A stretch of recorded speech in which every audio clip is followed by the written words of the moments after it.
Hey guys, in this video, I'll show you how to fix DoorDash unable to verify identity issue.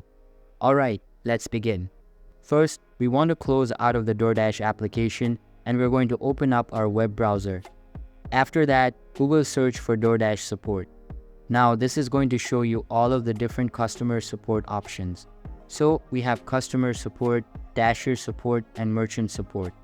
Assuming you are a Dasher, we're just going to click on Dasher support and we want to scroll down until you see chat with us in the Dasher app feature. So you can choose to chat with people in the Dasher app and you will just explain that you're having issues with verifying your identity. Hopefully, they will be able to assist you further with the verification process. One more thing you can do to fix the verification is to submit very clear photos of your ID or documents that are required by the application itself.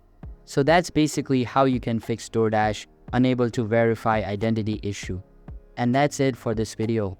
If you find this helpful, consider subscribing and giving this a big thumbs up. Thanks.